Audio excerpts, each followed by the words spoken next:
हुआ है सुविधाओं की तरफ से कि वो अपनी कमर सीधा करके चल सके। लेकिन जिस तरह से हास्य कवि के जरिए आप जो टॉनिक बांटते हैं तो आपको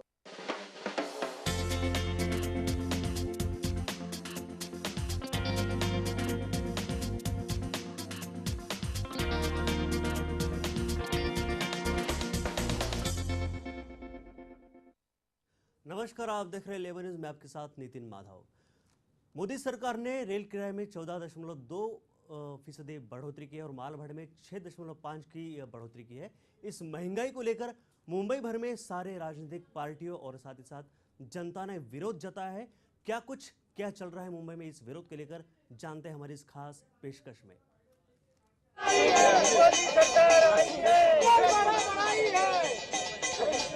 मोदी सरकार, मोदी सरकार,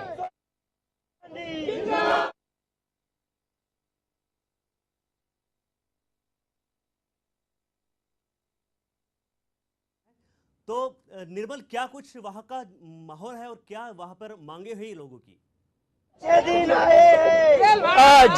नितिन, मैं आपको बताना चाहूंगा कि जिस तरह से बीजेपी ने अच्छे दिन आने वाले हैं इस तरह का वादा किया था, उसके बाद में जिस तरह से रेल किराया बढ़ाया गया उसको लेके माननीय कृपाशंकर जी कांग्रेस के वरिष्ठ नेता है वो इस तरह से मोर्चे का आयोजन कर रहे हैं। जो आम पब्लिक के ऊपर जिस तरह का बोझ पड़ा है उसको लेकर जनता अभी से परेशान होना शुरू हो गई है। तो कांग्रेस के वरिष्ठ नेता कृपाशंकर जी है जिन्होंने इस मोर्चे का आयोजन किया है, जिसके विरोध में कि बीजेपी सरकार ने जो वादे किए थे कि अच्छे दिन लाएगी, महंगाई कम करेगी, और सबसे पहला उन्होंने काम यह किया आते ही कि रेल का किराया बढ़ा दिया है। जी कृपाशंकर सिंह जी हमारे साथ में, उनसे ही बात करेंगे, सीधे उनसे पूछेंगे कि आखिर अच्छे दिन आने की बात जो की गई थी, जिस तरह से पब्लिक ने मैंडेट दिया था, उसके बाद में आज महंगाई का जो बोझ जो लादा गया है उस पर वो क्या कहना चाहेंगे? जी सर, मैं आपसे पूछना चाहूंगा कि जिस तरह की बात की थी बीजेपी ने, जिस तरह से सत्ता में जो वादों को लेके आज वो सब अधूरे रह गए और कह सकते हैं कि उन्होंने जो वादा किया था उसका उल्टा किया। जी सबसे पहले मैं ये कहना चाहूंगा कि मोदी सरकार का एक नारा था कि अगली बार मोदी सरकार। मोदी सरकार आने के बाद सबसे पहले जो अच्छे दिन की बात करने आए हैं, ये भारतीय जनता पार्टी है, भारत की जनता की पार्टी नहीं है। और अगर भाजपा को आज की तारीख में कोई भाजपा दिखाई पड़ जाएगा तो भाजपा का मतलब भागो जनता पीटेगी। ये जनता थाली बजा के महिलाएं आई है, किस लिए आई है? सामान्य आदमी रेल से यात्रा करता है, सबसे पहले इतना बड़ा बोझ सामान्य आदमी के ऊपर पड़ा है। मैं आज इस माध्यम से हमारी महिलाएं बहनें थाली बजा के चेतावनी देने आई हैं। हमारा युवक कांग्रेस लोकतंत्र के माध्यम से इशारा देने आया है और रेल मंत्री से और प्रधानमंत्री से एक निवेदन करने आया है कि रेल का बढ़ा हुआ भाड़ा रद्द करो। अगर रद्द नहीं करोगे तो देश की जनता, हम सब लोग रास्ते पर उतर करके जैसे तुम्हारी सरकार लाने के लिए कुछ लोगों ने कहा है, अगर यही अच्छे दिन है तो मोदी जी आने वाले समय में और कौन कौन से अच्छे दिन आएंगे? क्या भारत की जनता को भूखा मार के, उनके पेट को खत्म करके, उनकी पीड़ा को दे करके तुम अच्छे दिन लाने की बात करेंगे? मैं पूछना चाहता हूं भारतीय जनता पार्टी के लोगों से, क्यों आवाज बंद है? क्यों आवाज नहीं निकल रही थी? अभी बीच में जब प्रधानमंत्री पद की शपथ ले रहे थे, देश का प्रधानमंत्री शपथ ले रहा था, उस समय उन्होंने पड़ोसी देशों के राष्ट्रपति को बुलाया। मैंने कहा था और आज मैं फिर कहना चाहता हूं कि जब तुम नवाज शरीफ पाकिस्तान के प्रधानमंत्री को न्योता देके अपने जश्न को बुला रहे थे, क्या उस समय तुमको याद नहीं आया कि हेमंत करकरी की पत्नी को बुला लो? क्या तुमको याद नहीं आया कि विजय सालस्कर की पत्नी को बुला लो? क्या तुमको नहीं याद आया कि अशोक कामठे की पत्नी को उतार लो? क्या तुकाराम ओमले तुमको याद नहीं आए? क्या हेमराज सिंह और हमारा सुधाकर सिंह जिसका गला काट के पाकिस्तान लग गया, तुमको याद नहीं आए? मुझे लगता है कि पाकिस्तान के राष्ट्रपति को हिंदुस्तान बुला करके उन्होंने हमारे जख्म को ताजा किया है। ये हिंदुस्तान की जनता कभी बर्दाश्त नहीं करेगी।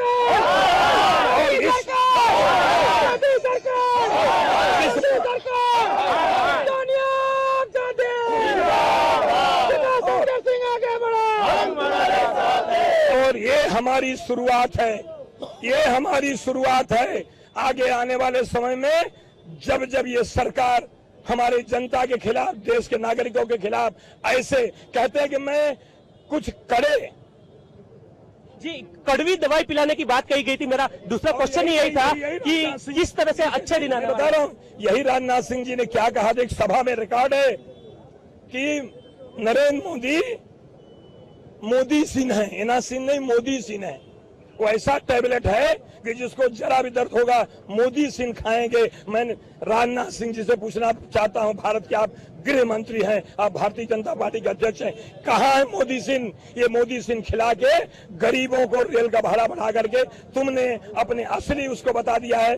देश की जनता कभी माफ नहीं करेगी। आज हम सरकार में नहीं है, हम सरकार में नहीं बैठे हैं, हमको उसका गम जरूर है कि कहीं न कहीं हमने जनता के सामने अपनी वास्तविकता को पहुंचाने में रह गए होंगे।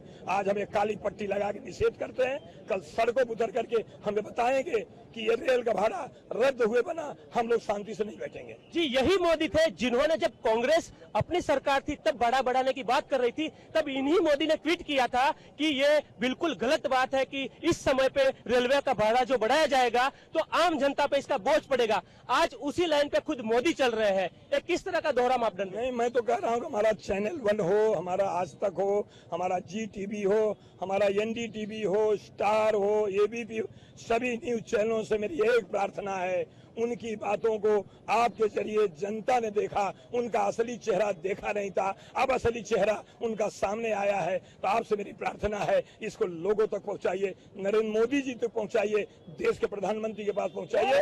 और ये हमारा युवक कांग्रेस, ये हमारी महिला कांग्रेस, ये हमारा सेवा दल, ये हमारा नगर सेवक कांग्रेस का हमारा अध्यक्ष, ये सारे कांग्रेस कार्यकर्ता कृपा शंकर समेत हम इसकी शुरुआत आज किए हैं। और ये शुरुआत जो है तब तक बंद नहीं होगा जब तक रेल का भाड़ा रद्द नहीं किया जाएगा। मैं आपसे फिर निवेदन करता हूँ कि जनता के वादों को पूरा करें, अन्यथा इस जनता ने हमको भी हमारे घर बिठाया है, तुमको घर बिठाने में समय नहीं लगेगा। कहीं 5 साल की सरकार तुम्हारी जो 60 महीने की बात करते थे, कहीं 1 महीने में ही जनता तुमको जवाब न दे दे, इसका ध्यान रखें। और ये रेल भाड़ा रद्द होना चाहिए, नहीं तो हम जी चैनल 1 और लेमन न्यूज की हमेशा से कोशिश रही है कृपा शंकर जी की जो सच्चाई है लोगों के लिए वो हमेशा सामने लाई जाए, कोई भी हो, चाहे किसी की भी गवर्नमेंट हो। लेकिन हम बैठे थे जिस टाइम पे ये कवर कर रहे थे कि इलेक्शन के टाइम पे जो वादे किए गए थे, जहां जहां मोदी ने इंटरव्यू दिए थे, वहां पे इस बात को ही किया गया था कि कांग्रेस गवर्नमेंट ने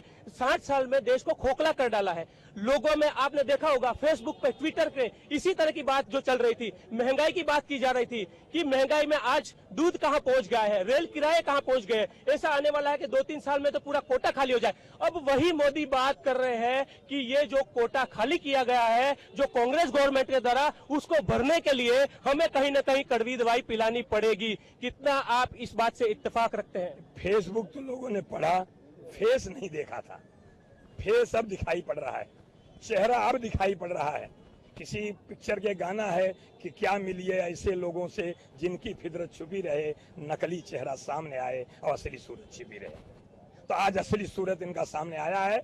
देश की जनता कभी बर्दाश्त नहीं करेगी। इस देश का भूखा पेट, इस देश की गरीबी, ये तो सीधा गरीबों के साथ एक तरह से मैं क्या कहूँ, इतना बड़ा धोखा दिया है इस देश के गरीबों को, इस देश के सामान्य आदमी को। न जनता माफ करेगी, न देश माफ करेगा। जी जिस तरह से कांग्रेस गवर्नमेंट ने, जब दिनेश त्रिवेदी तब रेल मंत्री थे, उन्होंने भाड़ा बढ़ाने की बात कही थी तो उनको पद से हटा दिया गया था, एक बोल्ड डिसीजन लिया था उस टाइम पे। तो आज सदानंद गौड़ा जी जो है, जिन्होंने रेल मंत्री बन के ये किराया जो बढ़ाया है, आपको लगता है कि बीजेपी को कहीं न कहीं इसी वे पे जाना चाहिए, आपको लगता है, या कहीं भी यह पूरी मिली भगत लगती है? अगर नैतिकता हो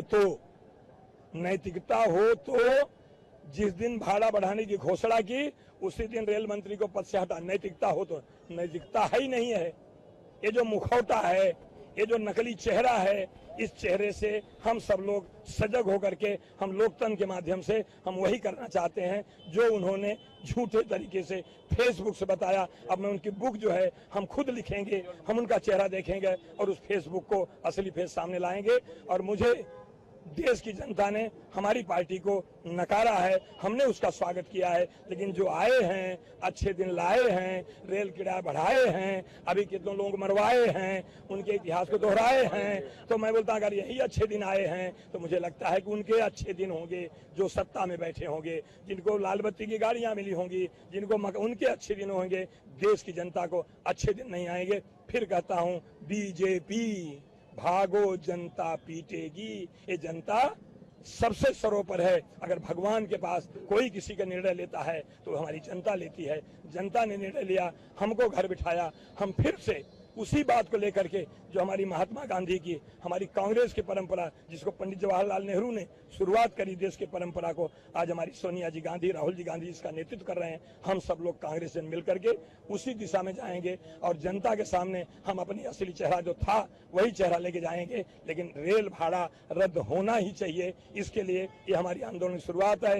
ये तो अभी झांकी है, अभी बहुत कुछ बाकी है। जी कृपाशंकर जी, मैं आपको याद दिलाना चाहूँ, लाइव है हमारे साथ में, आप देख रहे हैं आज कृपाशंकर जी हमारे साथ में खड़े हैं। उनके सामने हम दूसरा सवाल रखेंगे कि इतना बड़ा मैंडेट मिला है, 300 से ज्यादा जज कह सकते हैं, कहीं ना कहीं बीजेपी और उसके साथी दल कह सकते हैं बेखौफ हो गए कि आप जो बोल रहे हैं कि बीजेपी का जो आपने मतलब बताया कि कहीं ना कहीं उनको लगता है कि ऐसी स्थिति अभी फिलहाल 5 साल तक नहीं आने वाली है, क्योंकि इतना बड़ा मैंडेट है। वो जो है वो चीज देखेंगे हम 4 साल बाद जब इलेक्शन की तैयारी आएगी। अभी जो है फिलहाल उन्होंने जो चीजें बढ़ाने की बात कही है, कहीं ना कहीं आपके हिसाब से ये भी कह सकते हैं कि कॉर्पोरेट की मदद करने की बात की जा रही है, तो क्या इस तरह से बेखौफ है?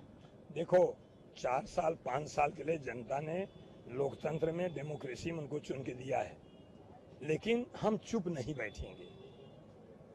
हम 5 साल चुप रहें कि 5 साल के बाद जब सरकार जाने के समय हम चुप नहीं बैठेंगे, क्योंकि हमारा लगाव जो है, हमारा जुड़ाव जो है वो आम आदमी से है, आम जनता से है। कांग्रेस पार्टी हमारी जो है 129 बरस की कांग्रेस की पार्टी है।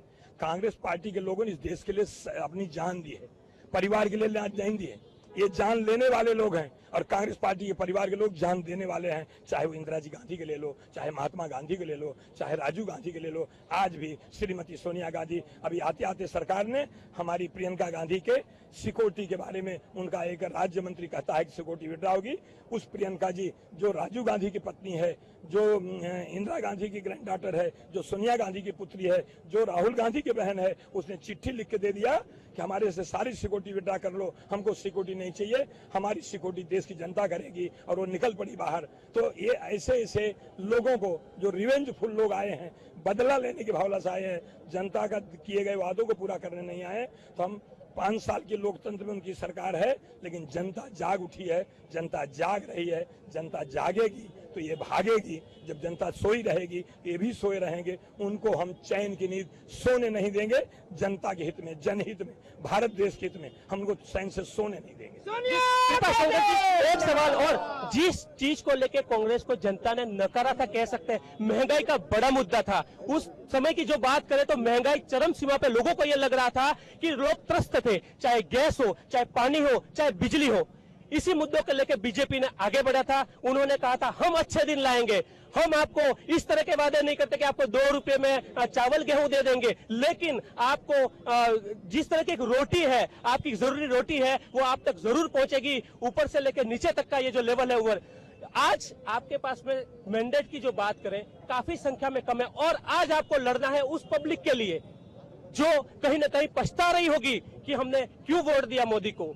आप उनको जगा पाएंगे और किस तरह से जगा पाएंगे? क्योंकि संख्या की बात करें, विपक्ष में भी आप बहुत कम है। किस तरह से लड़ेंगे इस लड़ाई को जो बहुत ही कह सकते हैं कठोर है मोदी के सामने? इस देश की जनता सब पार्लियामेंट में नहीं बैठी है, लेकिन उस पार्लियामेंट में बैठने वाले लोगों को भेजने का काम इस देश का नागरिक किया है।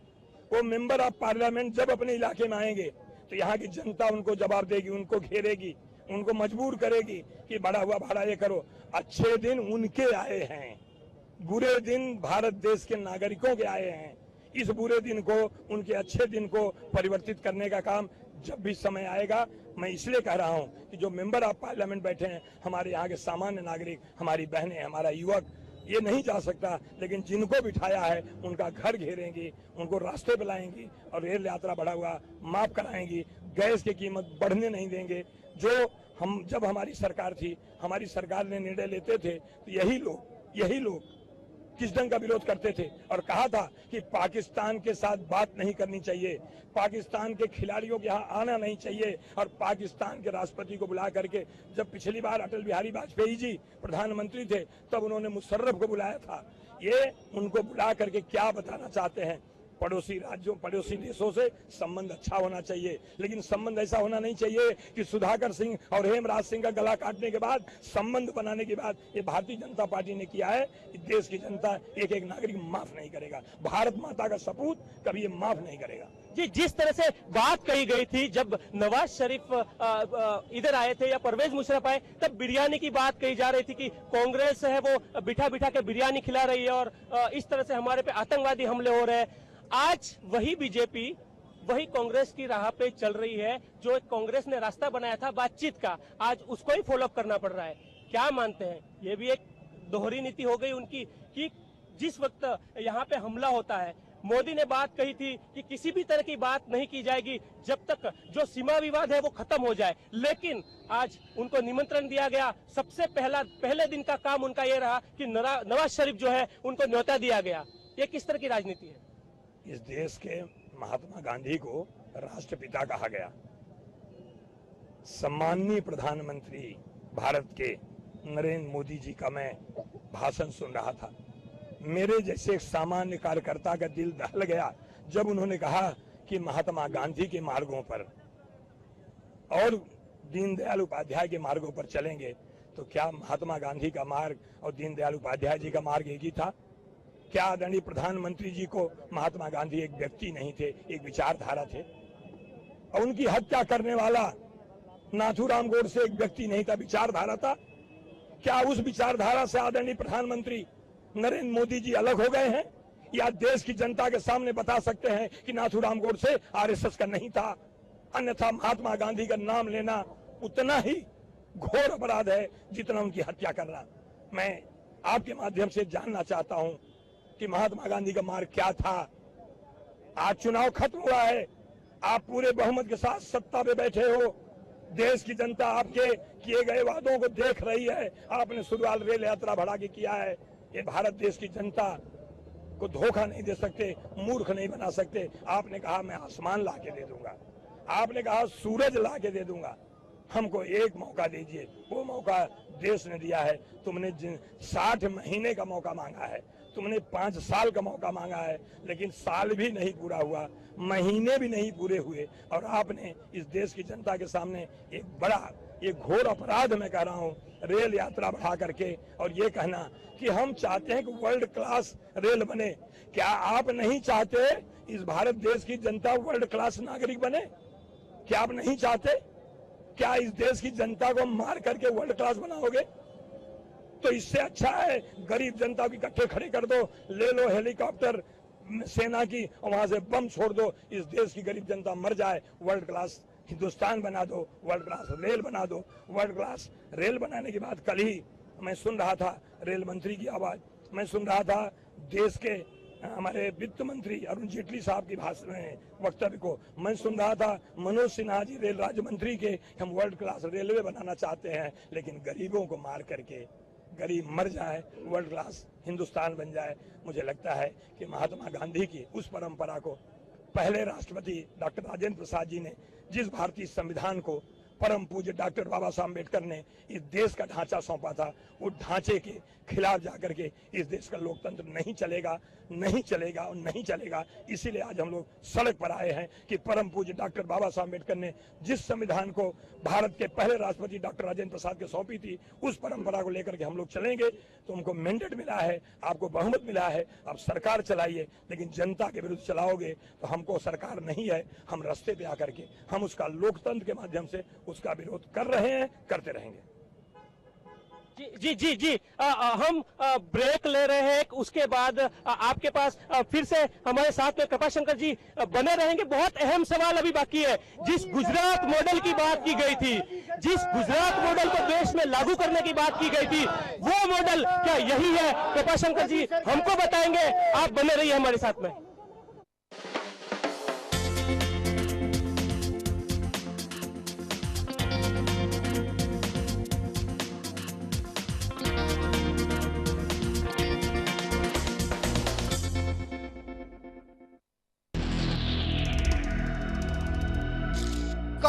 जो करता है लड़कियों की तस्करी।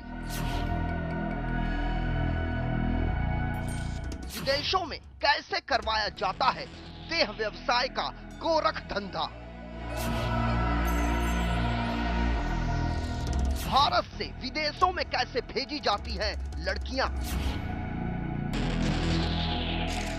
इलेक्ट्रॉनिक मीडिया के इतिहास में पहली बार ऑपरेशन दुबई पार्ट 2 चलता रहा है सिर्फ लेमन न्यूज पर।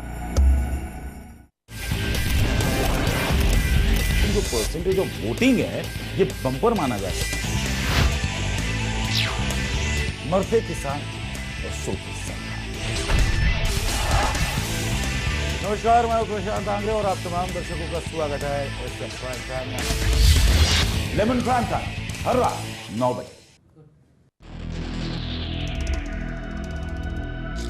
कौन है जो करता है लड़कियों की तस्करी। विदेशों में कैसे करवाया जाता है देह व्यवसाय का गोरख धंधा।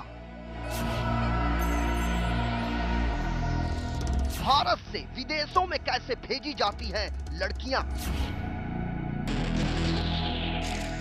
इलेक्ट्रॉनिक मीडिया के इतिहास में पहली बार ऑपरेशन दुबई पार्ट 2 चलता रहा है सिर्फ लेमन न्यूज पर।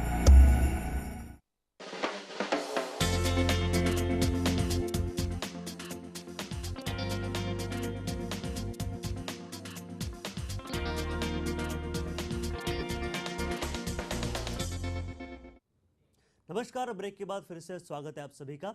सांता क्रूज में कांग्रेस के वरिष्ठ नेता कृपाशंकर सिंह जी वो महंगाई के विरोध में उतरे हैं और जनता उसका विरोध कर रही है। सीधा चलते निर्मल त्रिवेदी के पास जो वहां लगातार नजर बनाए बैठे हैं।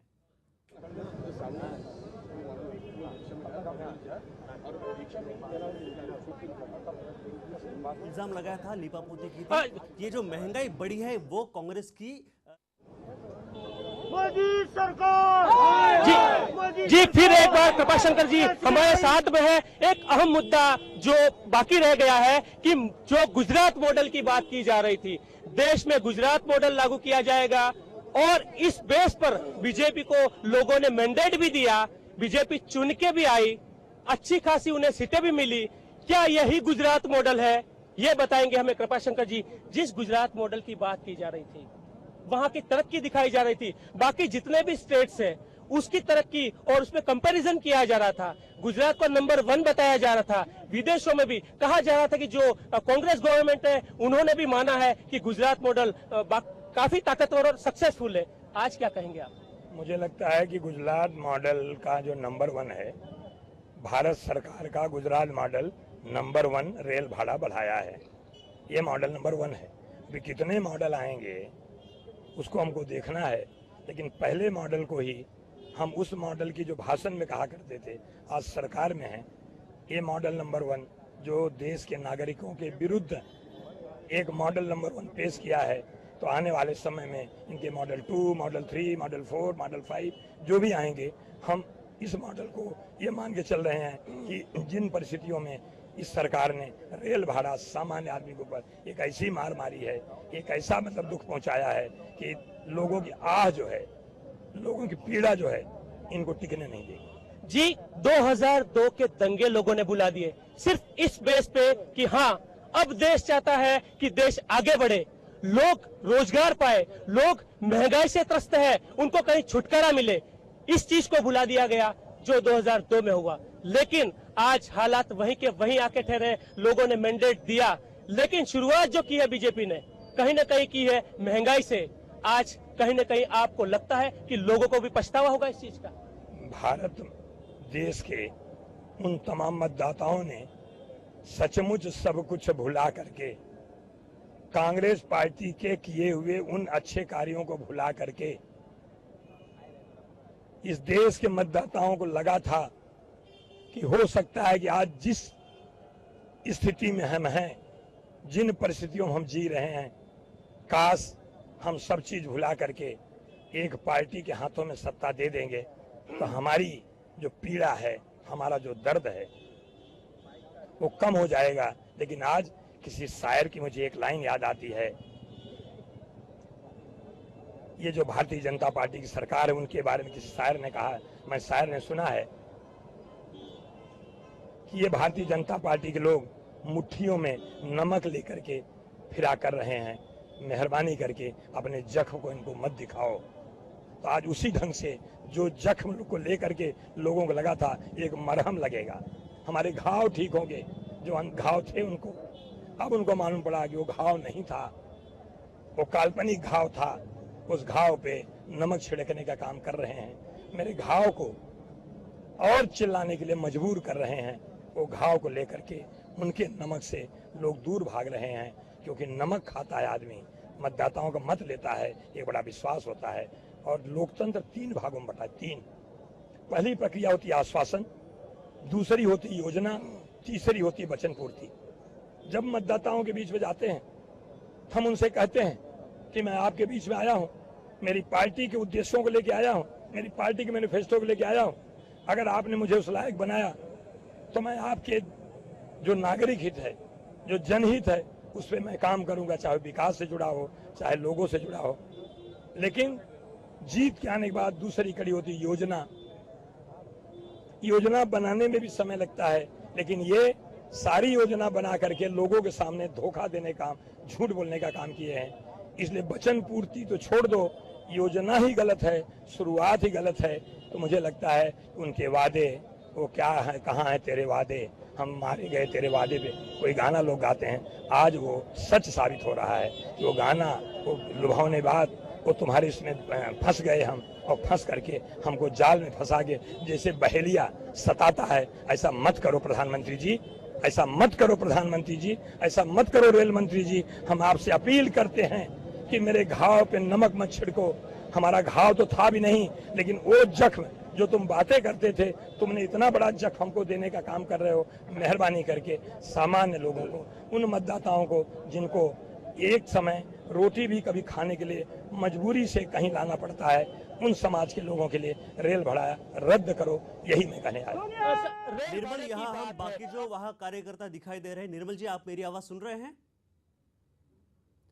तो सिर्फ आगाज होगा, देखेंगे तो ये अंजाम और भी बुरा होने वाला है, क्या लगता है आपको? मुझे लगता है कि मैं वो शेर यहाँ नहीं पढ़ना चाहता, मैं कोई शायर भी नहीं, मैं कोई लिखता विखता नहीं, मैं पढ़ा लिखा भी बहुत कम हूँ। लेकिन वो कहा था कि अंजाम गुलिस्ता, बर्बादे गुलिस्ता करने को सिर्फ एक ही काफी था। यहाँ तो हड़लाल में बैठे हैं, अंजाम गुलिस्ता क्या होगा? काफी खूब। मैं एक अहम सवाल करना चाहूंगा आपको। लोग हमारे साथ में बने हुए हैं। अभी महाराष्ट्र से लेकर दिल्ली, कई 2-3 राज्यों में इलेक्शन का माहौल होने वाला है। पहली बात, क्या बीजेपी उसका नुकसान उठाने की जो है उसको कहीं पे ये ध्यान नहीं है कि उससे नुकसान होगा? क्या इतनी बेखौफ हो चुकी है? और क्या कहीं न कहीं ये जो शुरुआत है आपकी वो इन इलेक्शन को लेके भी है, क्या माना जाए? हर लड़की ब्याह होने के बाद जब ससुराल जाती है, घूंघट में जाती है, उसका एक अपना परंपरा होता है। उसके सास ससुर घर में होते हैं, उसके जेठ होते हैं, बुरके में बहने जाती हैं। वो जाती हैं कि मेरा चेहरा जो है मेरे कर्मों से पता चले इस खानदान को कि मैं क्या हूँ, मेरा परंपरी क्या है, मेरा संस्कार क्या है। और जब जाती हैं तो गांव के लोग इकट्ठा होते हैं। अब तक मेरी आवाज पहुंच रही है। हम जानना चाहते हैं कि वहां जो बाकी कार्यकर्ता इर्द गिर्द नजर आ रहे हैं, उनकी भी क्या प्रतिक्रिया इस महंगाई को लेकर, उनसे हम उनका मत जानना चाहेंगे। ये उसी तरह से लोकतांत्रिक विवाह जो हुआ है, लोकतंत्र में एक तरह विवाह सूत्र जो होता है बड़ी अलग ढंग की परंपरा हो, चाहे किसी भी समाज का हो, किसी भी पद्धति से हो, चाहे हिंदू का हो, चाहे मुस्लिम का हो, चाहे क्रिश्चियन का हो, चाहे गुरुद्वारा मतलब पंजाबी का हो, हर आदमी का कल्चर, बेटा बेटी के घर में जाती है उसी ढंग जाती है। आज हमारी जो ये इतनी संख्या वाली ये भारतीय जनता पार्टी की संख्या के लोग सांसद बन पहुंचे हैं, तो उन्होंने चेहरा दिखाने के पहले अपनी परंपरा ऐसे उजागर कर दी। अभी तो लोग चेहरा देखने के लिए आ रहे थे कि बहू कैसी है, दुल्हन कैसी है, उसको अन्यथा नहीं ले। ये हमारी देश की परंपरा है, ये हमारी देश की परंपरा है। हम परंपरा में जीते हैं। हिंदुस्तान परंपराओं का देश है। इस देश में लोकतंत्र है, इस देश में महात्मा गांधी के विचार हैं, इस देश में हमेशा हिंदू मुस्लिम सब इकट्ठे रहते हैं। यहाँ पे सिख इकट्ठा रहता है, क्रिश्चियन इकट्ठा रहता है। कुछ लोग जो राजनीति करते हैं, जो बाकी कार्यकर्ता नजर आ रहे हैं, उनका भी इस महंगाई को लेकर क्या विचार है, क्या उनका मत है, वो जानना चाहेंगे। केवड़ा का फूल हो, बगीचे में हर ढंग के फूल होते हैं, और वो फूल को तोड़ो मत, उस फूल की खुशबू लो। इसीलिए मैं कहना चाहता हूँ कि आने वाले समय में पहले तो रेल भाड़ा रद्द करो और रद्द करके फिर देश को बताओ कि मैंने जो कहा था वही करेंगे, नहीं तो हमारी करनी और कथनी में जो फर्क है हम बता दिए कि हम चुप नहीं बैठेंगे। जी जी जी, मैं आपको बताना चाहूंगा कि काफी कार्यकर्ता बने रहे हैं कृपाशंकर सिंह जी के साथ में। जी, कार्यकर्ता मौजूद है इर्द गिर्द, हेलो। उनकी भी हम प्रतिक्रिया जानना चाहेंगे महंगाई को लेकर। कार्यकर्ता साथ में आप देख सकते हैं कि काफी लेडीज भी है, इधर महिलाएं आई हुई है जो विरोध कर रही है, क्योंकि उनके पास किचन जो है वो अहम होता है और किचन में महंगाई आप देख सकते हैं। थालियां, जिन थालियों में वो अपने घर के फैमिली मेंबर्स को खाना परोसती है, आज उनको उसी को बजाने में मजबूर होना पड़ रहा है। हम बात करते हैं जिस तरह से बीजेपी ने वादे किए थे महंगाई कम करने के, आज स्थिति बहुत अलग हो गई है। क्या बोलेंगे? पहली शुरुआत हो गई है रेल भाड़े बढ़ा के, आगे क्या लगता है आपको? आगे मालूम नहीं। अभी रेल भाड़ा उन्होंने तो बोला था कि महंगाई बहुत कम होगी, हम लोग अच्छे दिन लाने वाले, तो कांग्रेस ने क्या बुरा किया था? कांग्रेस से भी इससे अच्छे दिन तो कांग्रेस वाले दिखाए थे। लेकिन अभी अगर तुम लोग रेल का भाड़ा इतना बढ़ाए हो तो मिडिल क्लास लोग कैसा करेंगे? जो गरीब जनता है, रोज जो रोजगारी करते हैं, वो लोग कैसा करेंगे? हाँ, क्या कर पाएंगे? इतना अगर तुम रेल का भाड़ा बढ़ाओ तो आगे चल के क्या क्या बढ़ाओगे? हाँ, यही अच्छे दिन लाने के लिए जीत के आए क्या ये सरकार? जी, अच्छे दिन की बात कही गई थी। कुछ और महिलाएं हमारे साथ में है। अच्छे दिन यानी उनके जो रसोई घर का खर्चा है वो कम होगा, उनकी गैस का खर्चा है वो कम होगा, घर में बच्चों की फीस का खर्चा है वो कम होगा। उसको लेके कई महिलाओं ने भी वोट किया है बाहर निकल के कि शायद सचमुच में अच्छे दिन आ जाए, भरोसा किया। कुछ महिलाएं और है, बात करते क्या है अच्छे दिन, यही है। केंद्र में सरकार तो है, भाजप की आ गई है, लेकिन अभी महाराष्ट्र में नहीं आनी चाहिए। हम महाराष्ट्रामध्ये भाजपची सरकार नाही आली पाहिजे, आम्ही अशी अपेक्षा करतो। जनताला माझी अशी विनंती आहे की सुरुवातच एवढी बेकार झालेली आहे की लोकांना रेल भाडं वाढवून, गरिबांकडनं रेल भाडं वाढवून 1 महिन्यामध्ये 16 मेला काहीतरी रिझल्ट समजला आणि 1-1.25 महिना झाला तोपर्यंत एवढं भाडं वाढले। म्हणजे एका महिन्यातच कळाले की भाजप सरकार किती लायक आहे आणि किती लायकीने ते काम करू शकतात। हे आता एका महिन्यातच कळालंय। आणखीन तर 5 वर्ष जाणार आहेत। एका महिन्यामधला रिझल्ट आणि 5 वर्षाचा रिझल्ट अपेक्षा भंग असणार आहे। महाराष्ट्रातल्या पब्लिकाचं एवढं वातावरण तंग होणार आहे, पब्लिकांनी सुधरावा आणि महाराष्ट्रामध्ये भाजपला येऊ देऊ नये अशी अपेक्षा है। जी, वापस पब्लिक लोग है, कार्यकर्ता है, वो कांग्रेस को चाहते हैं कि महाराष्ट्र में गवर्नमेंट बने। कुछ और भी कार्यकर्ता हमारे साथ में है। जी, आप बताइए, जो अच्छे दिन आने वाले थे, बात कही गई थी, रेलवे का किराया बढ़ाया है, अब बजट भी आने वाला है, आप आम आदमी के बनिस्बत क्या सोचते हैं? जो एक आम आदमी की तरह अगर आप सोचे, आपको ट्रेन में जाना होता है, एक तनख्वाह होती है जिनमें बच्चों को पढ़ाना होता है, किस तरह से खर्चे निर्वाह करेंगे अगर इस तरह की महंगाई बढ़ती रही तो? नेहमीच आम्ही ऐकत आलो की भाजपाचा एक स्लोगन होता की अच्छे दिन आएंगे, अच्छे दिन आएंगे। आता मी त्यांना सांगू इच्छितो, आपली तमाम इथे कलिनाची जनता आहे, ते लोकल आमचे MLA साहेब आहेत, कृपाशंकर सिंग यूथचे कार्यकर्ते आहेत, आपल्या माध्यमातून आम्ही त्यांना अपील करतो आणि देशच्या जनतेत सुद्धा अपील करतो, ह्याच्यापेक्षा अगर चांगले दिवस जर येत असतील तर मग पुढे आम्हाला जगणं पण एक निर्मूलन होऊन जाईल। कारण भारतीय जनता पार्टीने एवढं भाडेवाढ केलेली आहे आणि भारतीय रेल ही जगातली आपल्या भारतीय जनतेची जीवन रागिणी म्हणून एक बोललं जातं, जीवन वाहिनी म्हणून। आज या भाड्यामुळे त्या जीवन वाहिनीखाली जीव देऊन मारायची पाळी आज जनतेची आलेली आहे। तर आम्ही या सगळ्या निर्णयाचा रेलमंत्री सदानंद गौडा व मोदी सरकार पूर्णपणे निषेध करतो, धिक्कार करतो। जी, कुछ और लोग हमारे साथ में है। जो लोगों ने मैंडेट दिया था, क्या आपको लगता है कि बीजेपी ने 1 महीने के अंदर ही लोगों का विश्वास खो दिया है, इस तरह महंगाई बढ़ेगी? क्या लगता है आपको? बात यह है कि बोलते हैं कि लंगूर के मुंह में अंगूर आ गया। ये मोदी सरकार कभी सोचा नहीं क्या उनको 1 साइड मैंडेट मिल जाएगा। अब मैंडेट मिलने के बाद उनको ये बात हजम नहीं हो रहा है कि हम सरकार में बैठे हैं। अभी वो यही सोच रहे हैं कि अब हमने जो वादा किया झूठ झूठ बोल के, जैसे केजरीवाल ने दिल्ली में किया, झूठ बोल के 28 सीट उसने उनको मिल गया। 28 सीट मिलने के बाद कांग्रेस सरकार ये सोचा कि केजरीवाल जब फुकट में 18 चीज देने वाला है दिल्ली जनता को, तो चलो हम भी उनको सपोर्ट करें ताकि जनता का फायदा हो जाए।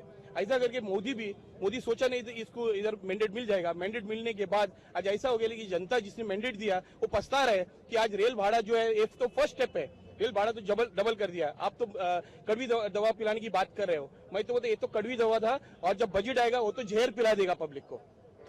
जी जी, कुछ और भी लोग हैं हमारे साथ में। आपसे जानना चाहेंगे जिस तरह से महंगाई कम करने की बात पे लोगों ने मैंडेट दिया था, आपने देखा था कि जिस तरह का प्रचार किया सोशल मीडिया पे, जिस तरह का प्रचार किया गया था, लोगों के पास जाके जिस तरह से प्रचार किया था, बीजेपी उस चीज को लेकर काफी आश्वस्त थी कि उनकी जीत पक्की है, क्योंकि कांग्रेस पर एक डाला गया था कि कहीं ना कहीं पे महंगाई बढ़ाने में कांग्रेस का हाथ है। आज उसी राह पे चल रही है कहीं ना कहीं बीजेपी। क्या सोचते हैं आप? कांग्रेस 128 साल पुरानी पार्टी है। मीडिया वालों ने बीजेपी का और मोदी का झूठा चेहरा मीडिया में लाए थे। अभी पब्लिक को असली चेहरा उनका मालूम हो गया कि वो कितने झूठे वादे कर सकते हैं, और झूठा वादा करके जिस प्रकार से आज गद्दी पे बैठे हैं, पब्लिक ने जो उनको प्यार से बिठाया है उसी प्रकार जूते मार के उनको नीचे उतारेगी, मोदी को भी और मोदी की सरकार को भी। आने वाले दिनों में वो 5 साल बैठने वाले नहीं, ना 5 साल टिकने वाले।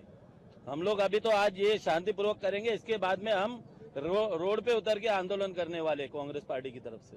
आदरणीय हमारे कृपा शंकर साहब के आशीर्वाद से हम इस बार बहुत भारी तादाद में उनके विरोध में हम प्रदर्शन करेंगे। हम शांति से बैठे हुए थे कि चलो पब्लिक ने हमको जो अपक्ष में बैठने का जो मैंडेट दिया है हम उसमें हम शांतिपूर्वक करने वाले थे, लेकिन इस प्रकार से पब्लिक पे अगर अत्याचार होगा, 190 रुपए का 480 रुपए लोगों ने भाड़ा किया, इसका मतलब गरीबों को मारने का काम किया है। सिलेंडर की जो बात थी, सिलेंडर कल से महंगा हो जाएगा, सीमेंट सब महंगी हो जाएगी, आम जनता उसको बर्दाश्त करने वाली नहीं। जिस प्रकार प्यार से उनको बिठाया गया था उसी प्रकार उनको जूते मार के नीचे उतारने का काम जनता करेगी। जी, हम कृपा शंकर सिंह जी के पास में जाएंगे। कृपा शंकर सिंह जी, एक बात कही है, कभी भी मोदी कहते आए हैं, चाहे वो राज्य के गुजरात राज्य के वो सीएम थे, चाहे पीएम है, उन्होंने कभी भी बात कही कि जिस तरह से जो सत्ता पार्टी में रही है, उन्होंने जो गड्ढे खोदे हैं उनको भरने में हमें टाइम लगेगा। क्या कहते हैं इस चीज को लेकर आप? मुझे लगता है जब वो भारत देश के प्रधानमंत्री बने, वो किसी पार्टी के प्रधानमंत्री नहीं है। जो बयान उन्होंने चुनाव के पहले सत्ता में आने के लिए किया था, वो बयान अब बंद कर दें। देश के प्रधानमंत्री से बड़ी अपेक्षा लोगों को होती है। ऐसा न करें कि जैसे अरविंद केजरीवाल अपने इस्तीफे दे के भाग गए। प्रधानमंत्री जी, आपको अपने इस्तीफे दे करके भारत की जनता के साथ जो धोखा कर रहे हो, जो बातें कर रहे हो, बहाने काम कर रहे हो, आपको भी मजबूर होकर के इस कुर्सी को आपको ही छोड़ना पड़े। इसलिए मैं यही कहूँगा, भारत के प्रधानमंत्री हो, भारतीय जनता पार्टी के प्रधानमंत्री नहीं हो। सरकार भारत देश की है। भारत की जनता में कोई सब लोग मतदाता, सभी भारतीय जो मतदाता थे वो मतदाता किसी एक पार्टी के नहीं थे। बड़ा विश्वास आपके ऊपर रखा है नरेंद्र मोदी जी। उस विश्वास को धोखा देने का, उस विश्वास के साथ जो बेईमानी करने का काम शुरू किया है, सबसे पहले आप रेल भाड़ा रद्द करो। इसके बाद जो बातें आपने कही है, जो जनहित की, उसकी शुरुआत करो। पुराने भाषण बंद करो। वो भाषण जब चुनाव आएगा फिर करना। मैं सलाह तो नहीं दे सकता, लेकिन एक नागरिक होने के नाते मैंने अपनी इच्छा व्यक्त की है। लेकिन कृपा शंकर सिंह जी, कहीं ना कहीं ये बात भी जरूरी है कि जिस तरह से गैस पे सब्सिडी दी जा रही है लोगों को, केरोसिन पे दी जा रही है, यहाँ तक कि रेलवे में भी है कि जिस तरह की सब्सिडी है, कहीं ना कहीं वो सरकार को घाटा पूरा करने के लिए, चाहे वो कांग्रेस गवर्नमेंट हो चाहे बीजेपी हो, कहीं ना कहीं कुछ कठोर कदम तो उठाने ही होते हैं, क्योंकि कहीं सरकारी जो बजट है उसको बढ़ाना होता है, और वो जो भी बजट आता है वो टैक्सेस से आता है। हालांकि जो कॉर्पोरेट सेक्टर्स है वहां पे कालाबाजारी की बात हो रही है। मैं अगले सवाल पे आपके सामने आऊंगा कि जो काला धन है उसको वापस लाने की भी मोदी जी ने बात कही थी, लेकिन जो टैक्सेस है वो कहीं ना कहीं बढ़ाना क्यों आपको अनुकूल नहीं लगता है? अभी ये काला धन जो है जिसकी बात करते हैं, जिसके लिए SIT बनाई है, बहुत बड़े बड़े विद्वानों को रखा गया है।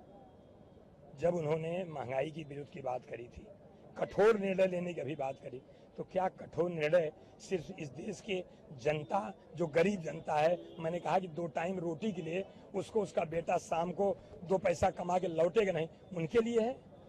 ये कठोर निर्णय सिर्फ मतलब भारत के उन मतदाताओं को, उन नागरिकों के लिए है? रेल यात्रा सामान्य लोग जाते हैं। मेहरबानी करके कठोर निर्णय जो लेना है, ये निर्णय लो कि हम इस देश की गरीब जनता को, जो हमारी अमीर और गरीब के बीच खाई है, उस खाई को पाटेंगे। सड़क की खाई को लेकर के नौटंकी मत करो। खाई जो पटी है हमारी इस देश में, जो दरारें आपने पैदा करी है, आपने हमारे 60 बरस के सरकार के खिलाफ लोगों को खाई बांधने का काम किया है। गड्ढा आपने खोदा है, ऐसा न हो इसी गड्ढे में दफन करने का काम ये जो मतदाता थे वही तुम्हारा करें। खाई हमारी अमीरी और गरीबी के बीच है। गरीबों के साथ मेहरबानी करके मजाक मत करो प्लीज। मजाक जी, कहीं ना कहीं पे आपने देखा होगा कि नरेंद्र मोदी जी ने अपने भाषणों में एक खासकर चीज कही कि अगर कांग्रेस की गवर्नमेंट जो काला धन है विदेशों में वो वापस ले आती है तो आम जनता है उसको कहीं से भी टैक्स चुकाने की भी जरूरत नहीं पड़ेगी। इतना काला पैसा है। चाहे बाबा रामदेव जी की बात की जाए, जो उनके शंकराचार्य माने जाते हैं, जिन्होंने उनको जिताने के लिए एक कसम खाई थी कि वो तब तक यूपी में पांव नहीं रखेंगे जब तक कि उनकी गवर्नमेंट नहीं आ जाएगी। कहा जाता है उन्होंने चूटियां बांधी थी। आज उनकी गवर्नमेंट वो लेके आ गए। बाबा जी जो है वो अयोध्या में चले गए हैं और अब क्या है कि उनका हरिद्वार में जाना और उसके बाद में उनके जो मोदी जी है जिन्होंने ये बात कही थी कि काला धन हम वापस लेके आएंगे, कहीं ना कहीं कंट्रोवर्सी उसमें भी दिखी कि बाबा जी ने भी बात रखी कि हाँ करेंगे कि नहीं करेंगे। उनको भी असंतोष है, अभी तक भरोसा नहीं हुआ है। ये काला धन आपको लगता है मोदी जी लेके आएंगे? मुझे लगता है कि अभी इस काला धन के ऊपर एक कमेटी बनाई है बड़े आनंद फानन में। अच्छी बात है, मैं स्वागत करता हूं। अगर भारत देश का काला धन कहीं विदेशों में है वो हिंदुस्तान के लिए आएगा तो जरूर होगा, लेकिन ये गरीब लोग कौन सा काला धन रखे हैं? क्यों उनकी जेब काटने का काम कर रहे हो? क्यों रेलवे का भाड़ा बढ़ा रहे हो? ये गरीब लोग जिसको मैंने बताया कि शाम की रोटी के लिए कई परिवार ऐसे हैं कि महीने भर में गिनते हैं कि महीना 30 दिन का है, 25 दिन का मेरे पास खाना है, कि अब 5 दिन भगवान के नाम अल्लाह के नाम उपवास नहीं रख सकते? ऐसे मजबूर लोगों के पास काला धन है। ये कौन सी कमेटी है काला धन लाने के लिए कि गरीबों को जेब काट करके उनकी मजबूरी को उनकी मजाक उड़ा करके तुमने रेल का भाड़ा बढ़ाया? ये काला धन लाने की बात करते हो? मेहरबानी करके मैंने कहा कि गरीबों का मजाक मत बढ़ाओ। इस देश में गरीब भी हैं, अमीर भी हैं, इंसान हैं, वो भी जीना जानते हैं, वो भी बोलना जानते हैं, लेकिन उनकी गरीबी का मजाक उड़ा करके प्रधानमंत्री जी, मैं फिर से कह रहा हूँ, बार बार कह रहा हूँ कि आप आदेश करिए, देश के प्रधानमंत्री हो, सामान्य आदमी के ऊपर जो बहुत बड़ा बोझ आया है, जो तुम्हारी पार्टी की सरकार धोखा दे रही है, रेल बढ़ा हुआ किराया। निर्मल जी, क्या अब तक मेरी आवाज पहुंच रही है? निर्मल जी, आम आदमी की जरूरत की चीजें हो। बीजेपी नेता प्रकाश जावड़ेकर ने कहा था कि ये जो महंगाई है, ये रेल में बढ़ोतरी है, वो कांग्रेस की ही थोपी हुई थी, जो आचार संहिता लागू होने की वजह से वो लागू नहीं की जा सकती थी, लेकिन अब वो लागू हो गई। तो क्या ये सब करा धरा कांग्रेस का है या बीजेपी का है? कृपाशंकर सिंह जी से ही सवाल पूछना चाहूंगा उसी बारे में जो आपने मुझे जानकारी दी है। प्रकाश जावड़ेकर जी है, उन्होंने ये चीज बोली थी कि ये जो है वो कांग्रेस का किया धरा है, उन्होंने पहले से लादा था, लेकिन आचार संहिता होने की वजह से हम लागू नहीं कर पाए थे। कहीं न कहीं ठीकरा जो है वो बीजेपी सरकार ने कांग्रेस पे फोड़ा है। क्या कहेंगे आप? मुझे लगता है कि प्रकाश जावड़ेकर जी ने जो इस बात कही, मेरे अच्छे मित्र हैं और काफी दिनों से राजनीति में हैं, महाराष्ट्र के हैं, पूना के हैं, बड़े ज्ञानी भी हैं, तो मुझे लगता है कि वो सूचना प्रसारण मंत्री, वो सूचना के माध्यम से प्रसार करा दें कि कांग्रेस पार्टी ने जो किया था वो ठीक किया था, हम लोग गलत ढंग से किए। ये बात सूचना प्रसारण मंत्री कह दें तो मैं प्रकाश जावड़ेकर जी जो मेरे मित्र हैं उनको बुला करके इसी वकोला के चौराहे पे यहाँ खड़ा होकर मालाओं से उनको लाद दूंगा और उनका स्वागत करूंगा। जी, आपके नेता थे राहुल गांधी जी, आप जिन्होंने बात कही थी, बहुत बड़ी बात कही थी कि ये तो कॉर्पोरेटर और बिजनेसमैन की सरकार है, अडानी से लेके अंबानी तक का बहुत सारे नाम लिए। आप क्या मान रहे हैं? क्या सचमुच में मोदी आपको लगता है उसी राह पे चल रहे हैं कि आम पब्लिक पे बोझ डाला जा रहा है और जो कॉर्पोरेट सेक्टर से उनसे जो पैसा वसूला जाना चाहिए वो नहीं कर रही है, जो उन्होंने वादे किए थे? क्या लग रहा है आपको? क्या प्रकाश जावड़ेकर जी ने कहा कि कांग्रेस ने रेल भाड़ा बढ़ाने वाले थे, तो क्या प्रकाश जावड़ेकर जी मानेंगे कि अडानी और अंबानी जो थे उनकी देन थी, हमारी नहीं है? ये वही बताओ, मैं क्यों बताऊं? जी बिल्कुल, काफी महत्वपूर्ण सवाल है जो आज हम महंगाई पे चर्चा कर रहे हैं। कृपाशंकर जी हमारे साथ में है। एक और अहम मुद्दा ले जाता है कि लोगों द्वारा उनको मैंडेट देना बीजेपी सरकार को, और जिस तरह से कांग्रेस चंद सीटों में सिमट के रह गई थी, लेकिन आज वही कांग्रेस कहीं न कहीं खड़ी नजर आती है पब्लिक के लिए उस बात को लेकर कि जिस बात के लिए लोगों ने हमें नकारा, उसी चीज के लिए आज बीजेपी उसी राह पे चलते हुए उसी दौर में जा रही है, लोगों को उधर ही धकेल रही है। क्या ये सच्चाई है? हम कृपाशंकर सिंह जी से जान रहे हैं। कृपाशंकर सिंह जी, अभी जो इलेक्शन आने वाले हैं, जो महाराष्ट्र से लेकर दिल्ली तक में है, जो इन वादे किए गए थे, जिस तरह से लोगों को बोला गया था कि बिजली की जो समस्या है दिल्ली में आप देख सकते हैं, महाराष्ट्र भी बहुत बुरी तरह से जूझ रहा है। चाहे किसानों की बात होती है, किसानों के लिए बहुत बात कही गई थी कि इस तरह से उनको टैक्सेस में छूट दी जाएगी और काफी मदद की जाएगी। आप देख सकते हैं कि नितिन गडकरी जी जो है उन्होंने जो ई रिक्शा वाले हैं उनके लिए जिस तरह से ऐलान किया कि कहीं ना कहीं कांग्रेस का पासा पलट गया। बोल सकते हैं कि जो लोगों ने हड़ताल की थी, लोगों ने गवर्नमेंट के विरुद्ध हड़ताल की थी, वही उनकी जय जयकार करते हुए नजर आए थे। क्या लगता है बीजेपी किस पॉलिसी को खेल रही है? कहीं ना कहीं कांग्रेस उससे कहीं ना कहीं विफल नजर आती है, क्या लगता है आपको? मुझे लगता है कि नितिन गडकरी साहब वो भी हमारे अच्छे मित्र हैं। हम विधान परिषद में हम विरोधी पक्ष नेता थे, मैं इस महाराष्ट्र शासन का मैं गृह राज्य मंत्री था। मैंने उनको बड़े तरीके से लड़ते देखा है। आज नितिन गडकरी साहब से मेरा फिर आपके माध्यम से अनुरोध है, नितिन गडकरी साहब जिस व्यवस्था को लेकर के आप लड़ाई लड़ते थे, एक बार रेल भाड़ा जो बढ़ा है इसके विरुद्ध भी लड़ लेते तो मैं नितिन गडकरी साहब को समझता कि उन्होंने कैसे किया। रिक्शा की बात करते हो, ई की बात करते हो कि ई रिक्शा बैठ के जाते हो, उनकी खुशियां मनाते हो, क्या बीच में आकर के उन गरीब आदमियों जो रेल यात्रा करे हैं उनके साथ भी भाड़ा में बढ़ाओगे, उनके भाड़ा कम करोगे? नितिन गडकरी जी से मैं कहूंगा कि वो जो है इसके खिलाफ आंदोलन करें, जो आंदोलन पहले करते थे भारतीय जनता पार्टी के राष्ट्रीय अध्यक्ष के रूप में, जो आंदोलन महाराष्ट्र के मंत्री के रूप में, विरोधी पक्ष नेता के रूप में करते थे। क्या नितिन गडकरी साहब इस आंदोलन में हमारे साथ भागीदार होंगे? मुझे लगता है जो कहते थे वो करेंगे, तो करेंगे तो हमारे साथ आओ, रेल मंत्री का इस्तीफा मांगो, रेल का बढ़ा हुआ भाड़ा रद्द करो, तो मैं समझूंगा कि नितिन गडकरी साहब उस समय क्या करते थे और आज ऑटो रिक्शा की बात करते हैं। कृपाशंकर जी, हालांकि जो विपक्ष है उसका काम होता है विरोध करना, जो भी सरकार होती है उस पर नजर रखना कि वो पब्लिक के लिए काम कर रही है नहीं कर रही है, बहुत अहम भूमिका होती है। लेकिन मैं आपसे पूछना चाहूंगा कि जब आपकी सरकार थी, जिस तरह से गैस किए गए थे, पहले 6 की बात कही गई, फिर 8 की बात की गई, फिर वापस उसी लाइन पे आ गए, क्या आपको लगता है कि इस तरह के गलत डिसीजन जो कांग्रेस सरकार में भी हुए, आप मानते हैं, आज ये चीज मानते हैं कि इसकी वजह से ये खामियाजा आपको भुगतना पड़ा? कांग्रेस का निर्णय सामान्य आदमी को 2 टाइम की रोटी मिले ये गलत था। कांग्रेस का निर्णय इस देश के लिए सबको एजुकेशन मिले ये गलत था। कांग्रेस का निर्णय इस देश की जनता को सारी जानकारी मिले ये गलत था। सरकार का निर्णय इस देश में सबके साथ न्याय मिले ये गलत था। कांग्रेस का निर्णय जो भूमि जिसके पास होती थी उसको अधिग्रहण जबरदस्ती कर लिया जाता था, उनको हक देना, ये निर्णय गलत है। कौन सी निर्णय की बात करते हैं? जी कृपाशंकर जी, मैं आपसे बिल्कुल, आप तो जमीन से जुड़े नेता है, आज आप जानते हैं कि जो झोपड़े हैं हमारे यहाँ पे, मुंबई से लेकर पूरे महाराष्ट्र में लोग काफी गरीब जनता रहती है यहाँ पे जी। एक झोपड़े पे कह सकते हैं 8-8, 10-10 लोग रहते हैं।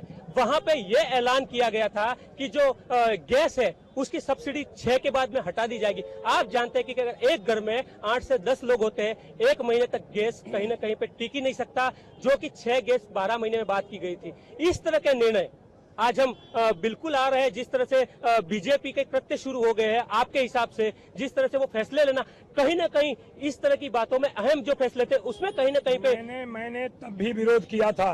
ये सारे हमारे यहाँ कलीना विधानसभा क्षेत्र के लोग खड़े हैं, गैस की कीमत बढ़ी, सब्सिडी के लिए 6 की जगह 12 होना चाहिए, यही कृपाशंकर इन लोगों ने मुझे विधायक बनाया था। मैंने वो भी लड़ाई लड़ी है। आज मेरे पास पत्र नहीं, वो पत्र आपको दूंगा, प्रधानमंत्री को, पेट्रोलियम मंत्री को, हमारी सोनिया गांधी जी को, हमारे राहुल जी को। हमने तब भी विरोध किया था। 6 से 12 करने का काम राहुल गांधी जी ने लिया कि कम से कम महीने में 1 सिलेंडर तो मिलना चाहिए। आगे हमारी लड़ाई, हमारी भी सरकार होगी। अभी झोपड़पट्टी 2000 तक की नहीं होनी चाहिए। 1999 में पहली बार इस शांतागुल विधानसभा, आज कलीना उसका नाम पड़ा था, यही कृपाशंकर जो 22 साल झोपड़ी में निकाला था। झोपड़ी का दुख मुझे मालूम था। सबसे पहले तत्कालीन मुख्यमंत्री सुशील कुमार शिंदे साहब थे। हम मोतीलाल नेहरू स्टेट में, मोहम्मद अली स्टेट में, मैंने कहा था कि 2000 तक की झोपड़पट्टी वासियों को न्याय मिलना चाहिए। हमको एक तो खुशी है कि 2000 के 1 जनवरी तक किया है। आज भी मैंने पत्र लिखा है माननीय मुख्यमंत्री को कि 2000 तक की बात हमने करी थी, वो दिसंबर 2000 तक होना चाहिए, लेकिन कम से कम हमारी सरकार ने देर से सही वो निर्णय लाया। हम लोग वो लड़ाई गरीबों की, मुंबई शहर की, तमाम लोग हम अपने सरकार के खिलाफ भी लड़ते हैं। और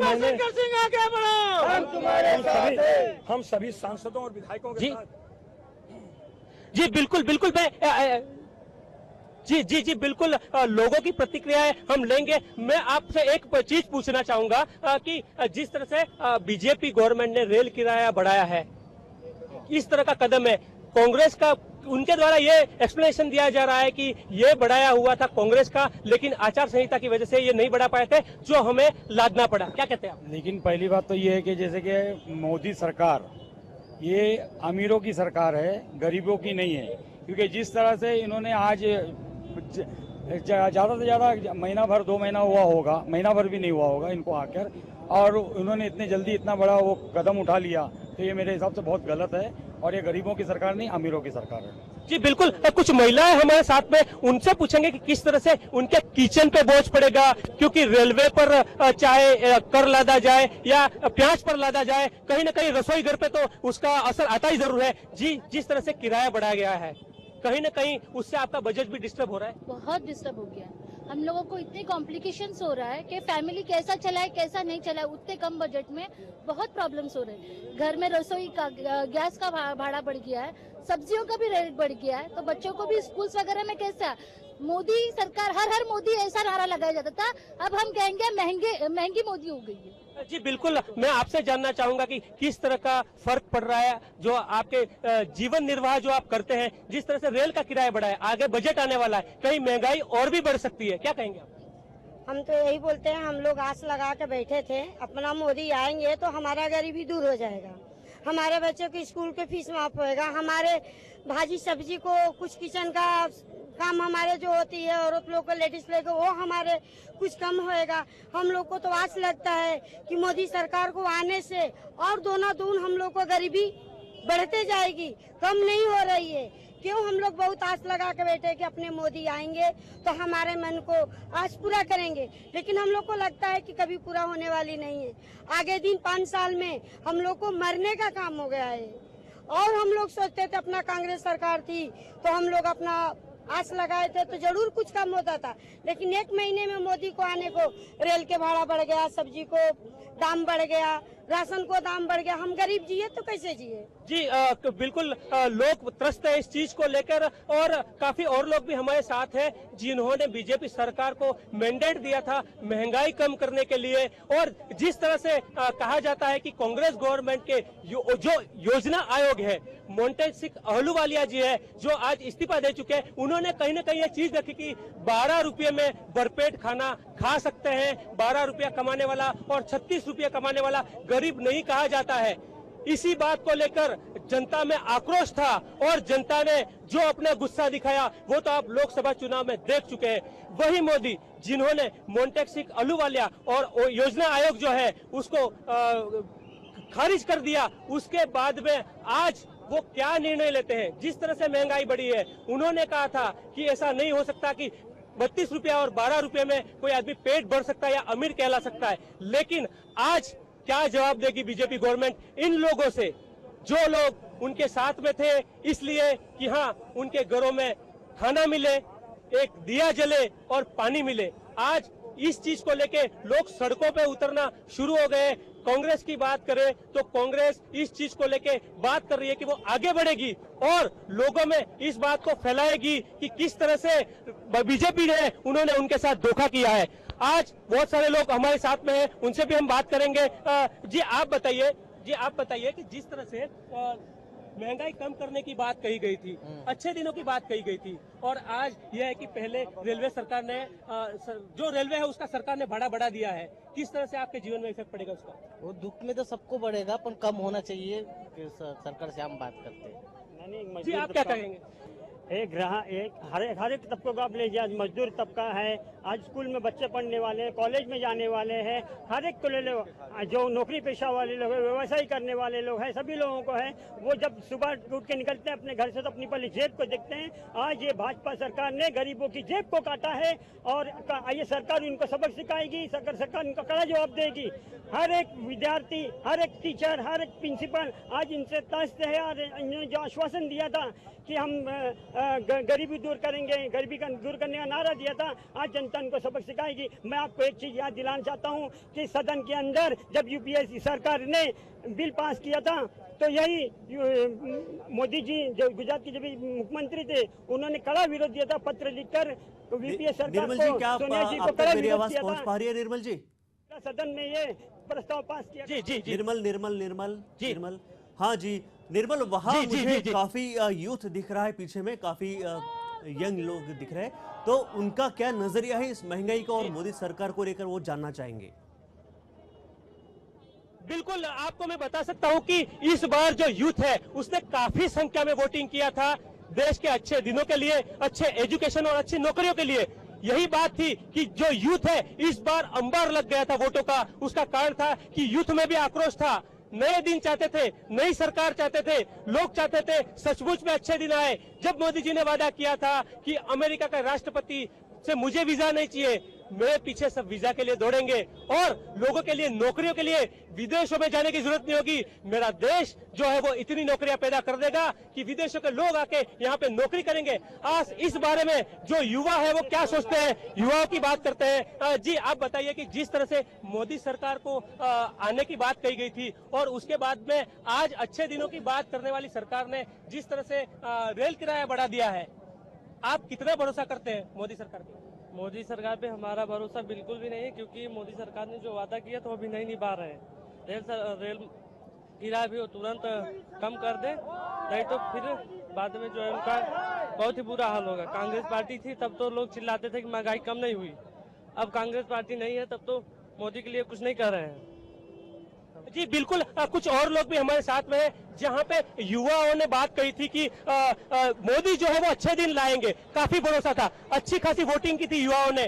क्या कहेंगे आज आप, जिस तरह से मोदी सरकार जो है अच्छे दिनों की बात करने के बाद में आज सबसे पहले अच्छे दिन के हिसाब से उन्होंने एक कर लादा है आप पे, रेलवे पे, क्या कहेंगे आप? मोदी सरकार से मैं यही कहना चाहूंगा, अच्छे दिन तो नहीं, बुरे दिन आ गए हैं और उन्होंने गरीबों की कमर तोड़ना चालू कर दी है बस। और उनको मैं यही कहना चाहूंगा कि कम से कम भाड़ा कम करें, गरीबों को रियायत दें कम से कम। लोगों के लिए रोजगार की बात की गई थी, युवाओं के लिए रोजगार की बात की गई थी।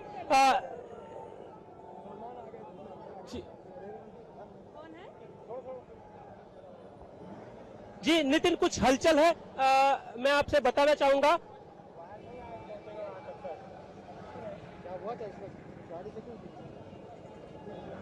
आप देख रहे हैं कि किस तरह सांता क्रूज में जी विरोध का प्रदर्शन चल रहा है, महिलाएं के विरोध का प्रदर्शन चल रहा है और वह काफी सुरक्षा के इंतजाम भी किए गए हैं। पुलिस वैन वहां आपको दिखाई दे रही है और लोग शांतिपूर्वक वहां विरोध कर रहे हैं महंगाई का। जी नितिन, मैं आपको बता सकता हूं कि एक गाड़ी है हमारे पीछे, मैं कैमरामैन सदानंद जी से बोलूंगा कि लोग गिरफ्तारी दे रहे हैं, उसके खिलाफ एक वैन है जो पुलिस जो है वो लोगों को अरेस्ट करते हुए जा रही है। हालांकि कृपाशंकर सिंह जी हमारे साथ में बने हुए हैं, लेकिन लोग इसके विरोध में कहीं ना कहीं अपनी गिरफ्तारी दे रहे हैं महंगाई को लेकर। हालांकि ये कांग्रेस कार्यकर्ता है, आने वाले चुनाव की तैयारी की तरफ से भी आप देख सकते हैं, लेकिन कुछ लोग जो है, आम पब्लिक भी जो है वो उनके साथ में जुड़ी हुई है और लोग शांतिपूर्वक प्रदर्शन करने के बाद में अब अपनी शांतिपूर्वक गिरफ्तारी दे रहे हैं इसके विरोध में। और उनका कहना है कि जिस तरह से महंगाई बढ़ाई गई है वो बिल्कुल असहनीय है। कृपाशंकर सिंह जी हमारे साथ में बने हुए हैं, अभी भी हम उनसे बात करना चाहेंगे। कृपाशंकर सिंह जी, जिस तरह से मोदी सरकार ने आके आपका जो योजना आयोग है उसको निरस्त कर दिया था, मोन्टेन सिंह जी है उन्होंने इस्तीफा दे दिया था कहीं ना कहीं पे। हालांकि उन सब बातों को लेकर के जिस तरह से बात की गई थी, कि 13 रुपए में जो आदमी है वो भूखा नहीं रह सकता, भरपेट खाना खा सकता है, आज बीजेपी गवर्नमेंट के पास में क्या जवाब है इस चीज? योजना बनानी चाहिए, योजना रद्द नहीं करनी चाहिए। मैंने कहा ना कि आश्वासन लोकतंत्र में तीन है, पहला आश्वासन, दूसरी योजना, तीसरी वचन पूर्ति। ये कौन सी वचन पूर्ति है? आश्वासन बगल में रहा, योजना आयोग रद्द करो, योजना रद्द करो, रेल का भाड़ा बढ़ाओ, महंगाई बढ़ने दो, जनता को मरने दो। ये जो योजना चल रही है उस योजना का निषेध करने के लिए हम सब लोग यहाँ जमा। बिल्कुल कृपाशंकर सिंह जी, लेकिन कहीं ना कहीं उस समय पे ऐसा था कि कद्दावर नेताओं ने भी बोला था कि नहीं, आपके चाहे राजबब्बर हो गए थे, आपने देखा था कि कहा था कि 2-2.5 रुपए में भी भरपेट खाना खा। कहीं ना कहीं ऐसा नहीं लगता कि एक समय था जब कांग्रेस ने भी आम पब्लिक से मुंह मोड़ लिया था, जिसका खामियाजा ये भुगतना पड़ा? उन्होंने ये कहा था कि लोगों को मजबूरी में 2-2.5 रुपए में भी पेट भरना पड़ता है। 2-2.5 रुपए में पेट भरता नहीं कहा था, उन्होंने कहा कि मजबूरी में गरीबों को 2-2.5 रुपए में पेट भरना पड़ता है, ये मजबूरी थी। जी बिल्कुल अभी कृपाशंकर सिंह जी आगे बढ़ रहे हैं इस रैली को लेके और हम वहां तक नहीं पहुंच पाएंगे क्योंकि हम लाइव में हैं, लेकिन हम आपको बताना चाहेंगे कि जिस तरह से पब्लिक, कुछ और लोग हमारे साथ में जरूर है, उनसे हम जानेंगे कि आप जो है वोट करने गए थे, कहीं ना कहीं आपको भी अच्छे दिन की आशा होगी, उस हिसाब से आपने वोट किया और आज जिस तरह से आप देख रहे हैं कि महंगाई को लेकर लोग सड़कों पे उतरे हैं, क्या कहेंगे आप? महंगाई पर सरकार को ध्यान देना चाहिए न, यहाँ राजनीति नहीं करना चाहिए, राजनीति से काम नहीं होने वाला। नरेंद्र मोदी से यही लोग का भरोसा था कि अच्छे इंसान है। जिस प्रकार गुजरात में सस्ताई हुई थी, इसी प्रकार पूरे विश्व में होगा। गुजरात एक प्रांत है, पूरे देश को चलाना मामूली बात नहीं। नरेंद्र मोदी तो ऐसा कर दिए, नदारत कमंडले उल्टने की रोटी उलट दी तवा।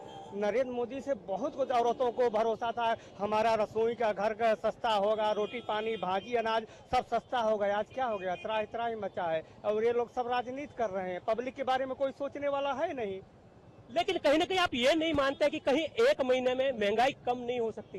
जो सरकार है उसको सोचने समझने के लिए भी समय चाहिए होता है, और जो महंगाई जो है वो कहीं ना कहीं पहले से बढ़ी हुई है, उसको कम करने के लिए कुछ सख्त कदम उठाने ये जनता को सोचना चाहिए, आपको नहीं लगता? नरेंद्र मोदी अपने चुनाव प्रचार में एक पॉइंट बहुत सबसे पहले स्पष्ट कहा था कि कांग्रेस मुक्त हुआ, महंगाई एकदम सस्ता हो जाएगा। लोगों ने ये सोचा था कि जैसे ही भाजपा आएगी नरेंद्र मोदी आएंगे, सिर्फ नरेंद्र मोदी को वोट मिला है, भाजपा को वोट नहीं मिला है, सिर्फ नरेंद्र मोदी के साथ। आज नरेंद्र मोदी प्रधानमंत्री को बोलते थे मनमोहन के कि गुम मोहन सिंह, आज कौन से मंद मोहन हो गए हैं? इनका नाम इसके लिए इनका मंद मोहन हो जाना चाहिए। जी कुछ पढ़े लिखे लोग भी हमारे साथ में है, बिल्कुल उन्होंने भी अच्छे दिनों के लिए वोटिंग की थी और ये सोचा था कि कहीं ना कहीं अच्छे दिन आएंगे। कुछ लोग क्या कहेंगे जो आज स्थिति बनी हुई है? महंगाई से हर आम आदमी त्रस्त है, जितना भाड़ा बढ़ गया है एकदम हर आदमी परेशान है और इतना भाड़ा बढ़ना नहीं चाहिए थे। जो आम आदमी है सीधा 10 रुपये से 15 रुपया हो चुका हुआ है, तो हर आदमी महंगाई से परेशान है, आम आदमी। लेकिन जो कहा जाता है कि महंगाई कम करने के लिए एक कदम उठाया गया है, रेलवे पे जिस तरह का बोझ है, उसके टैक्सेस है वो पूरे नहीं कर पाते हैं, जो लोगों का किराया है वो बहुत कम है बनिस्पत जो उसका खर्चा आता है, तो कहीं न कहीं ऐसे कड़वे फैसले लेने की नरेंद्र मोदी द्वारा बात की गई है, क्या आप उससे सहमत हैं? नहीं सर, उससे सहमत नहीं है। आम आदमी परेशान है एकदम, उससे सहमत नहीं। महंगाई से परेशान है आम आदमी, वो चीज से सहमत नहीं है। जी जिस तरह से बात कही जा रही थी, आपसे जानना चाहेंगे कि जिस तरह से बात कही जा रही थी अच्छे दिनों की, और लोगों को ये भरोसा दिया गया था कि कहीं न कहीं हम आपके बीच में उस तरह का शासन लेके आएंगे जिसको आप सूरज बोल सकते हैं, किस तरह का सूरज लाना चाहते हैं? जी सूरज इस तरह का होगा कि जैसे जो नेता है, बड़े बड़े नेता है, नरेंद्र मोदी जी जो महंगाई बढ़ी है उसके समर्थन में वो कह रहे कि लोगों को अच्छी सुविधा देने के लिए, हाई क्लास सुविधा देने के लिए लोगों को ये सब महंगाई का सामना करना पड़ेगा। तो मैं पूछना चाहूंगा लोगों से कि क्या उनको महंगी सुविधा चाहिए या सस्ती सुविधा चाहिए, क्या चाहिए उनको? जी मैं नितिन मैं बोलना चाहूंगा इस चीज पे लेके, जो लोग हैं उनको कई सुविधाएं नहीं चाहिए होती है, लोगों को रोजी रोटी जो एक अहम मुद्दा है, आदमी चाहता है उसके पास में घर हो, 2 टाइम की रोटी मिले और उसके घर में सुकून हो, इतना कि कहीं ना कहीं उसे भटकना नहीं पड़े किसी गैस सिलेंडर के लिए, पानी के लिए। ये लोग चाहते हैं जिन्हें कहीं हाई क्लास सुविधा की जरूरत नहीं होती है। फिर भी मैं लोगों से पूछना चाहूंगा कि जिस तरह से सुविधा देने की बात की जा रही है गवर्नमेंट द्वारा कि हम आप पे टैक्सेस बढ़ाएंगे तो हाई फाई सुविधाएं देंगे, तो आप क्या मानते हैं उस चीज को लेके जिस तरह से एक्सप्लेन किया जा रहा है? अभी देखिए, जहाँ तक ये गरीब आदमी का सवाल है, उनके जेब को ये परवड़ना चाहिए कि आज महंगाई इतनी बढ़ गई है और महंगाई के कारण ये अतिरिक्त बोझा रेलवे का किराया बढ़ना ये सामान्य आदमी के जेब को परवड़ने वाला नहीं है। लेकिन उसके लेकर कहीं ना कहीं सुविधाएं देने की बात की जा रही है कि हम जब आप पे टैक्सेस लगाएंगे तो उस तरह की सुविधाएं देंगे, जो उनका कहना है कि कांग्रेस जो गवर्नमेंट थी उन्होंने पैसे सब जेब में डाले, हम विकास के लिए उसको खर्चा करेंगे। किस तरह से सहमत है बीजेपी गवर्नमेंट की इस बात को लेकर? नहीं, इसके लिए सहमत तो है उसके बारे में, लेकिन क्या है कि उसके लिए कुछ मर्यादा होनी चाहिए, कुछ लिमिट होना चाहिए। सुविधा आप दे रहे हैं, अच्छी बात है, लेकिन उसका पूरा बोझा पब्लिक के ऊपर मत डालिए। जी आप तो युवा है, मैं आपसे पूछना चाहूंगा कि कहीं ना कहीं आप इस चीज को मानते हैं कि जो गवर्नमेंट होती है उसकी पॉलिसीज होती है कि बजट जो होता है उसको नियंत्रण में रखना होता है। बहुत सारे बोझ जैसे होते हैं कि हमें वर्ल्ड बैंक से भी कर्जे लेने पड़ते हैं, विदेशों से भी काफी कर्जे लेने पड़ते हैं। आज बहुत सारा पैसा है जो ब्लैक मनी कहा जाता है, लोगों में विदेशों में जो बैंकों में जमा करके रखा है वो बाहर नहीं आ रहा है। आपको क्या लगता है कि लोगों को ऐसे कड़वी दवा सो कॉल मोदी जी जो कहते हैं उसके लिए तैयार रहना चाहिए या कुछ और होना चाहिए कि काला धन वापस लाए? आप क्या मानते हैं? ये बात तो बिल्कुल रॉन्ग है, ऐसा हो ही नहीं सकता है क्योंकि इतने साल से जो गवर्नमेंट चल रही है उन्होंने अभी तो कुछ किया नहीं। अभी मोदी सरकार जो जीत के आई हुई है उन्होंने आते हुए इस जो अपने मछली मार जो भैया थे श्रीलंका वो पाकिस्तान उनको उन्होंने आते ही छुड़ाने का उतना तो काम किया। इतने साल से जो कांग्रेस सरकार थी उन्होंने तो अभी तक कुछ कर नहीं पाए।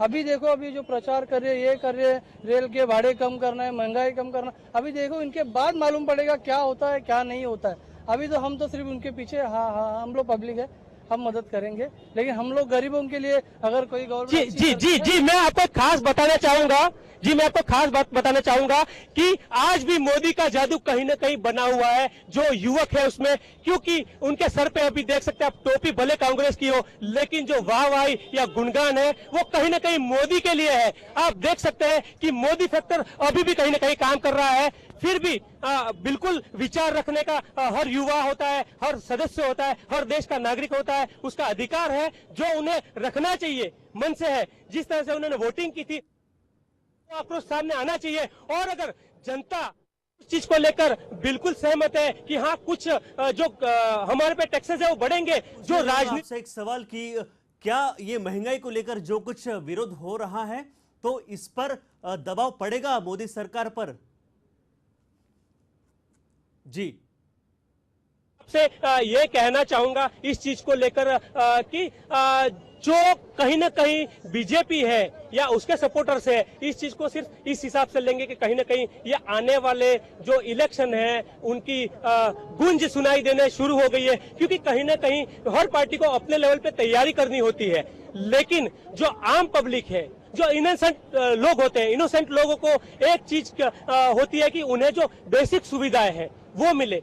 हमने देखा नितिन, हमने कल भी लोगों से बात की, कुछ लोग हैं 50-50 यहाँ पे लोगों का कहना है कि हाँ थोड़ी बहुत तो महंगाई बढ़ेगी क्योंकि हमें अच्छे दिन के लिए कहीं ना कहीं कुछ जो कड़वी दवाई वो पीने कहीं ना कहीं मोदी से सहमत है। लेकिन जो गरीब जनता है वो इस चीज से काफी आहत है कि जिस तरह से महंगाई बढ़ी है, जिस तरह से लोग त्रस्त होते जा रहे हैं। आज आपने देखा होगा कि जिस तरह से प्याज का भाव बढ़ गया है। मैं आपको बताने देना चाहूंगा कि जिस तरह से मीडिया में खबरें चली थी कि जो मोदी गवर्नमेंट है उसके आने के बाद में 40% जो पैसा है विदेशों में गया है। जो जनता है उनका विरोध, काफी गुस्साए हुए लोग हैं बीजेपी के महंगाई की लेकर और साथों साथ पूरा प्रेशर बना रहे कि ताकि उनकी जो डिसीजन है वो पीछे ले जाए और महंगाई कम की जाए, क्योंकि 14.6 का इजाफा हुआ है, माल भाड़े में 5.6 का इजाफा हुआ है। तो ये काफी बोझ जनता को उठाना पड़ेगा। इसके विरोध में ये साल्टा क्रूज में आंदोलन चल रहा है जिसमें कांग्रेस के वरिष्ठ नेता कृपाशंकर सिंह भी शामिल है।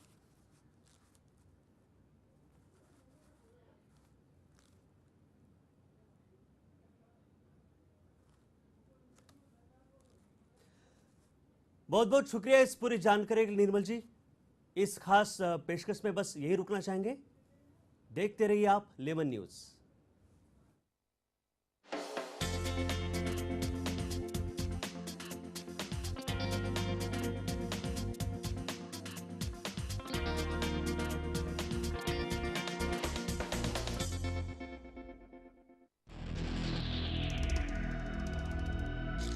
कौन है जो करता है लड़कियों की तस्करी?